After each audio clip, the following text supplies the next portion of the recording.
வணக்கம் நண்பர்களே, நீங்கள் பார்த்து கொண்டு இருப்பது உங்கள் கௌசிகா ரிவ்யூ. சரி வாங்க வீடியோக்குள்ள போய் என்ன நடக்க போகுது அப்படின்னு சொல்லிட்டு பார்த்தீங்கன்னா, கரெக்டாக நம்ம வெண்பா குட்டி இருக்காங்களா, அவங்க என்ன பண்ணுறாங்க அப்படின்னு சொல்லிட்டு பார்த்தீங்கன்னா, விஜய் கிட்ட போய் பேசுகிறாங்க. அப்பா அதை பாருங்க, புரிஞ்சுக்கோங்க, வாழ்க்கையில் எப்படி எப்படியெல்லாம் இருக்கணும்னு சொல்லிட்டு உங்களை பார்த்தா நான் கற்றுக்கிட்டேன். ஆனால் நீங்கள் இப்போ எனக்கு ரோல் மாடலாகவே இல்லை. எல்லா விஷயத்திலும் தேவையில்லாமல் யார் யார் சண்டையை பண்ணணும், யார் யார்கிட்ட எப்படி நடந்துக்குன்னு சொல்லிட்டு புரியாமல் ஒரு பக்கம் நீங்கள் கரெக்டாக ராஜேஸ்வரி ஆண்டி இருக்காங்களே, அவங்க சொல்கிறத அப்படியே கேட்டுன்னு அதை அப்படியே அதுதான் வேத வாக்குன்னு சொல்லிட்டு நடந்துக்கிட்டு இருக்கீங்க. இது ரொம்பவே தவறான விஷயம்பா. நீங்களா இல்லை, அதை ஃபஸ்ட்டு புரிஞ்சுக்கோங்க. நீங்களா எப்போ இருக்கீங்களோ அப்போ தான் உங்களை எனக்கு பிடிக்கும் அப்படின்னு சொல்லிட்டு சொல்கிறாங்க. இதை கேட்டதான் என்ன பேசுறதுன்னு சொல்லிட்டு தெரியாமல், நீ சொல்கிறது எனக்கு புரியல வேண்பா அப்படின்னு சொல்லிட்டு தெளிவாக சொல்கிறாரு. உடனே எதுவுமே பேசாமல் அந்த இடத்துலேருந்து கிளம்பிடுறாங்க. கொஞ்ச நேரம் தனியாக உட்காந்து யோசிச்சு பார்க்குறாரு.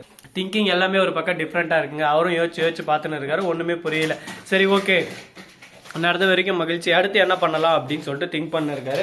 அடுத்து என்ன பண்ண போறாரு, அதுதான் அவரோட அடுத்த கட்ட நடவடிக்கையாக இருக்குன்னு சொல்லிட்டு நான் நம்புறேன்.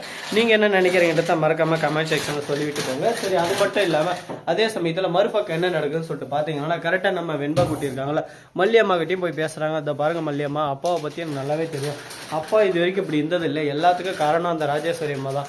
அவங்கள அந்த வீட்டை விட்டு நம்ம விலகிட்டோம்னா அதுக்கப்புறம் அந்த வீட்டில் சொர்க்கமே வந்த மாதிரி திரும்ப வரோம் அப்படின்னு சொல்லிட்டு சொல்லியிருக்காங்க. வெண்பா, நீ சொல்றது எல்லாமே எனக்கு புரியுதுமா, ஆனால் நான் என்ன பண்ணட்டும் நீயே சொல்லு பார்க்கலாம்.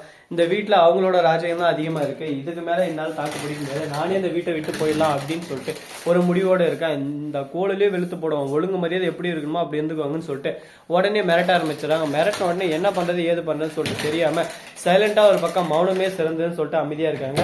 எவ்வளோதான் அமைதியாக இருந்தாலும் எல்லாமே ஒரு எல்லை வரிந்தாங்க. அந்த எல்லைக்கு மேலே போனால் எல்லாமே தலையில மாறும். நம்ம விஜய் ஒரு பக்கம் பாடம் படித்து கிளிப்புள்ளிக்கு பாடம் படித்த மாதிரி அவருக்கு பாடம் படித்து இப்போ தான் புத்தி வந்துக்குது போல் உடனே திருந்திடுறாருங்க. திருந்ததோட மட்டும் இல்லாமல் நல்லபடியாக பேச ஆரம்பிக்கிறார். பேசுகிற விதம், குணம் எல்லாமே ஒரு பக்கம் நல்லா தான் இருக்குது. சரி, ஓகே, இதுக்கு மேலே எந்த ஒரு பிரச்சனை இல்லை.